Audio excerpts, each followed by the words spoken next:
بسم الله الرحمن الرحیم. بدی درس کې مصنف رحمت الله علیه د اشکال اربعو تفصیل کوي. نو د اشکال اربعو د پیژنګلنې لپاره ضروری دی چې اول انسان د شکل تعریف او پیژني چې شکل د منطقيانو په نسبت وي. بطور افاده دا را معتکم د اصطلاحات بدی قیاس کې کل انسان حیوان دتوي مقدمه اول وكل حيوان جسم دتوي مقدمه ثاني. فكل انسان جسم دتوي نتیجه القياس د قیاس نتیجه. اوس بدی نتیجه کې چې راکم موضوع او محمول دی نو د موضوع ته ویل کیږي اصغر اور د محمول ته ویل کیږي اکبر. دا اصغر په نتیجه کې چې کم ذکر دی دا چې په کومه قضیه کې موجود دی هغه قضیه ته وایي صغرا او اکبر چې په کومه قضیه کې موجود دی هغه قضیه ته ویل کیږي کبرا. سمجھ تراله. اوس وګوره دا اصغر او اکبر بر چې په کومه مقدمو کې ذکر دی داغه مقدمو لک غور وکړه. مقدمه اول کې د انسان چې د توي موضوع او د توي محمول دا غرنګ دلته حیوان موضوع دی او دا جسم محمول دی او دا انسان د تمونږ سویلو ولکه اصغر او د تم سویلو اکبر. نو دلته دا اصغر چې په کومه قضیه کې موجود دی انسان لفظ نو دلته موضوع واقع شوی دی کنه د محمول سره خوا کې ذکر دی. او دلته دا اکبر وګوره دلته به د دویمه قضیه کې محمول واقع شوی دی د موضوع سره خوا کې ذکر دی. نو دا اصغر او اکبر بره چې په کوم مقدمو کې د موضوع د محمول سره کم خوا کې ذکر دی د خوا کې ذکر کېدلو نه چې کم شکل صورت هيئت زموږ ذهن ترش کتو سره د دې د ظاهري هيئت او صورت چې کم ذهن تراشي دک صورت او نقش تسوي شکل د منطقيانو پنس. نو دغه شکل په اعتبار سره کو وګورئ نو د قیاس سلور صورتونه ذکر کړي. عموما د تبع اشکال اربعه ویل کیږي. دا حد اوسط چې دی دا خامخا کله د محمول سره خوا کې ذکر وی کله د موضوع سره خوا کې ذکر وی اومدغه سره نو دا مقام په اعتبار سره د حد اوسط دا د قیاس سلور صورتونه جوړي. بدی کې اولنې قسم چې کم د شکل اول چې وته وی انتهایی آسان قابل قبول نتیجې ورکولو کې انتهایی آسان وي او د دغه شکل اول په مقابل کې چې کم شکل رابع دی هغه د نتیجې ورکولو سره انتهایی مشکل دی. دک وجه دا چې سلم کې او حمدالله کې هغه دا عبارت لګي الرابع ابعد جدا حتى اسقطه الشيخان الشيخ ابو النصر الفارابي والشيخ ابو علي ابن سينا عن الاعتبار. د دوو حضراتو ابو علي ابن سینا او ابو النصر الفارابي چې کوم دی دی د شکل رابع نه بالکل نتیجه ورکولو هغه اعتبار ساقط کړی دی. اومدک وجه دا چې امام غزالی رحمت الله علیه او موفق الدین ابن قدامه رحمت الله علیه د دوانو حضراتو د قیاس اقترانی د پاره درې شکلونه ذکر کړی دي سلور نه دي ذکر کړي. دا سلورم شکل ته مکمل حذف کړی دی ځکه دا نتیجه سم ورکینا او انتهایی مشکل وي نو فائدہ من نه دی د دې وجه نه درې ذکر کړی دي. خو لیکن عمومي طور سره اشکال اربعه مناطق ذکر کړي. نو باندې کې شکل اول چاته وی یاد ساته چې حد اوسط صغرا کې محمول وی په کبرا کې موضوع وی. حد اوسط په صغرا کې محمول وی په کبرا کې موضوع وی. نو دسه شکل تبسویو شکل اول مثلا دلته وګوره کل انسان حیوان وکل حیوان جسم دې کې حد اوسط کم یو دی لکه کم مکرر الفاظ سره راغلي حیوان حیوان دی کنه نو ګوره په صغرا کې محمول دی حد اوسط او په کبرا کې موضوع ده.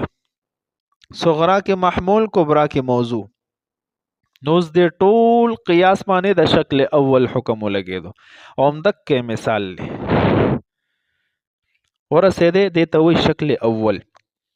اوس کو دا شکل اول مکمل الټ کې عکس روباسه سمانا مونږ ویل کنه شکل اول کې چې صغرا کې محمول کبرا کې موضوع وي حد اوسط.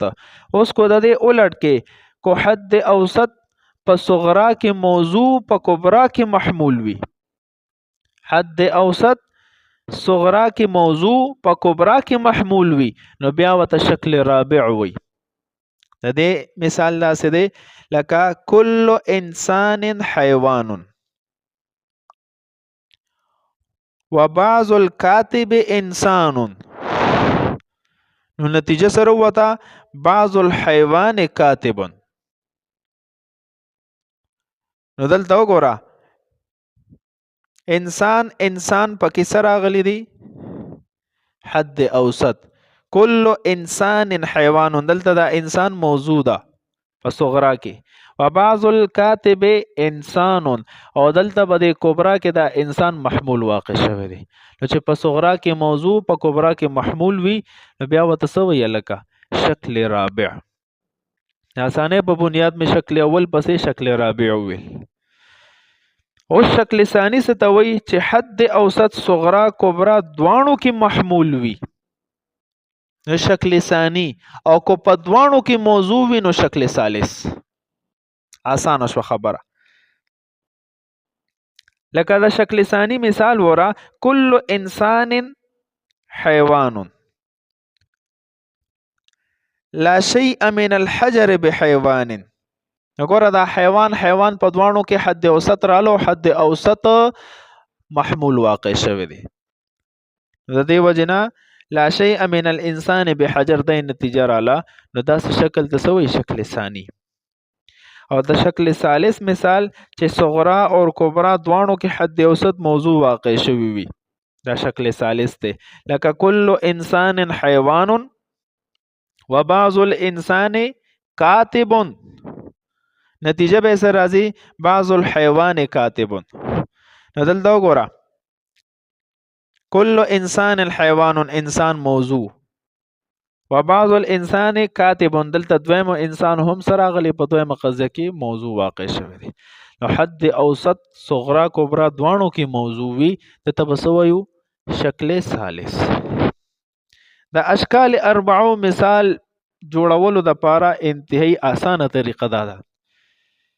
مثلا دا شکل اول لی کل انسان الحيوان و کل حیوان جسم بس معمولی غنتی ترتیب بدلولو سره دا به د شکل رابع مثال ګرځي. اوس خدا خو شکل ثانی دی کنه شکل رابع به د دینه څنګه جوړو مثلا کل انسان الحيوان دا قضیه خوشتا وبعض الكاتب انسان بس دلته بروړې معمولی ترتیب بدل بعض الكاتب انسان دا یو قضیم بدل کړه.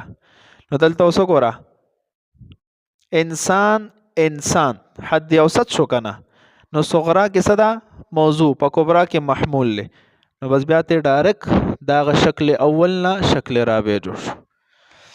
نو چې دا تلر کنه سبا پاتې شي بعض الحيوان کاتبون به پاتې شي.